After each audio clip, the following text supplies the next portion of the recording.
This is Adam Beanstock talking about the Presto from the Sonata number 1 of the Bach's 6 sonatas and partitas. I've been doing it quaver pulse. It's in 3/8 time at 92. So I'd just like to play the first bit, and then we got some bowing issues on the second part. So just nice and steady and relaxed. You know, don't try and play it fast to begin with, to get every note in its place. So it's a 1, 2, 3.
So that's the first part.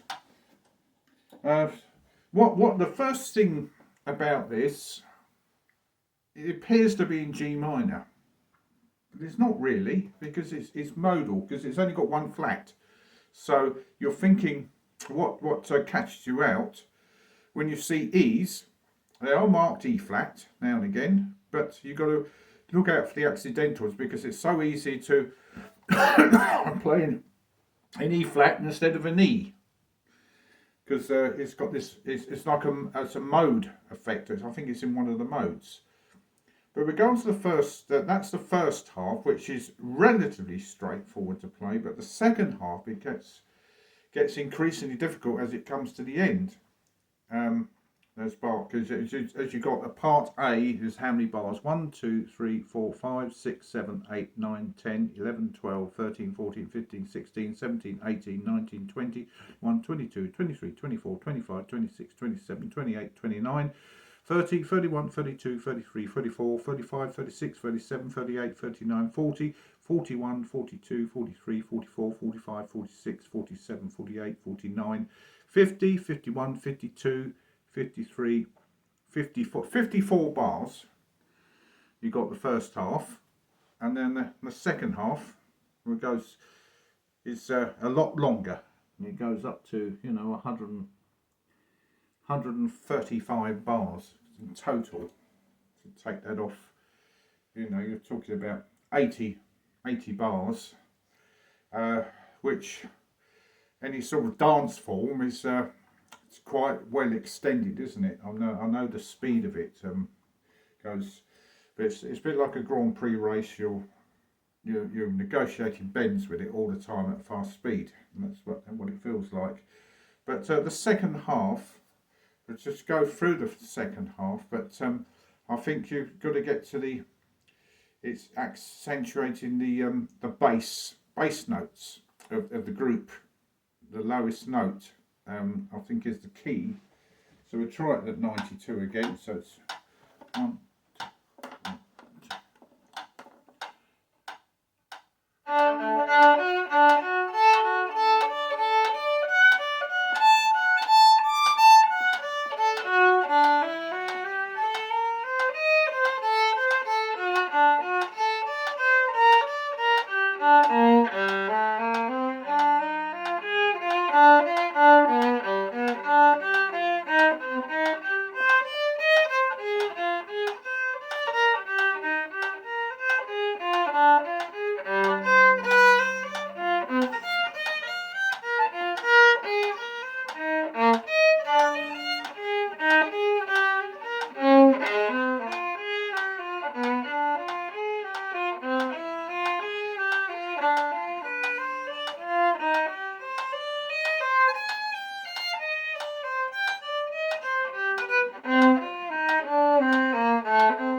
yeah, I messed it up at the end there.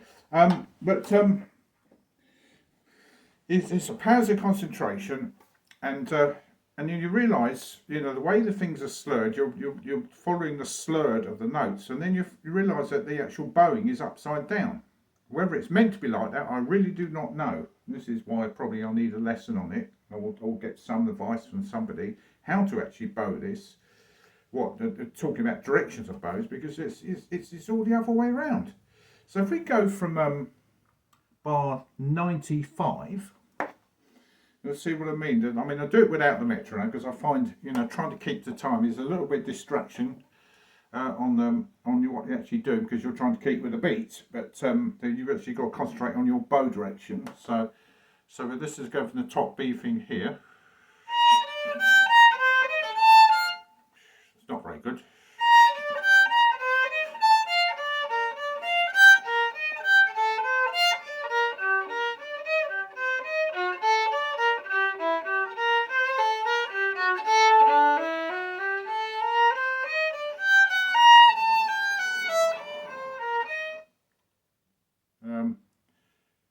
Then I did something wrong there, didn't I?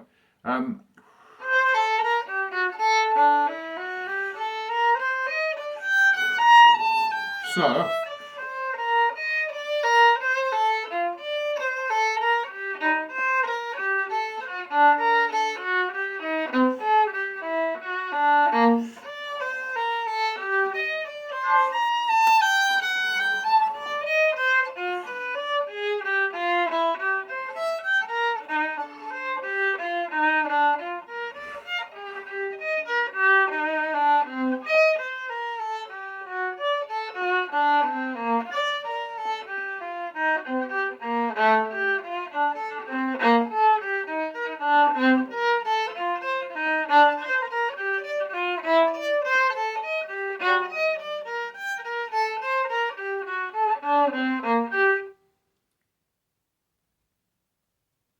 something went wrong there, because I'm not going the bowing as marked there.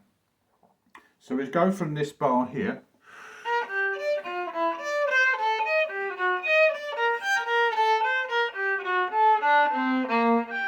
That's it, up bow.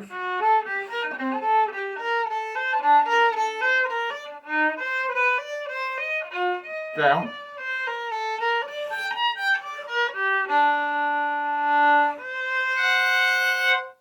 Then you come on the down bow there, penultimate note.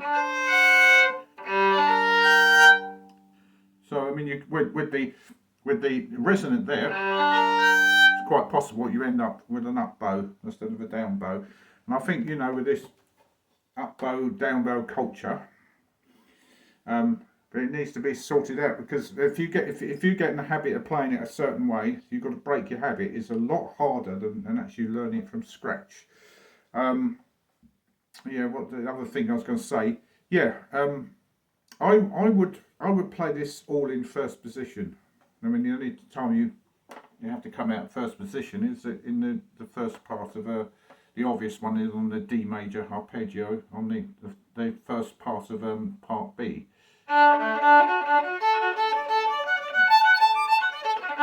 Which is so easy enough if you've been practicing your scales. But I mean, I know some people change positions in order to facilitate the crossing of strings, but it is actually more difficult to actually play it all in first position. But especially when you've got this close finger work coming with the E flat here.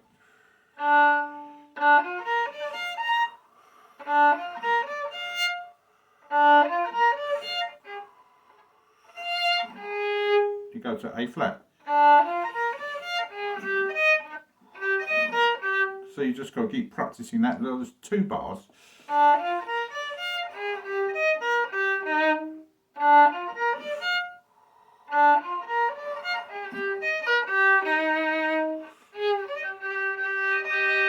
So my fingers won't always sit there properly, and it gets a little bit muffled, because, you know, if your fingers are not letting the strings speak, it's going to make scratchy noises and all sorts of things. So especially when you play at speed. It's going to really tell. So really don't play this until you're really ready and really sorted it out. Anyway, I'm just giving you some ideas that I can go on practicing this by myself. So hopefully that's given you some insight.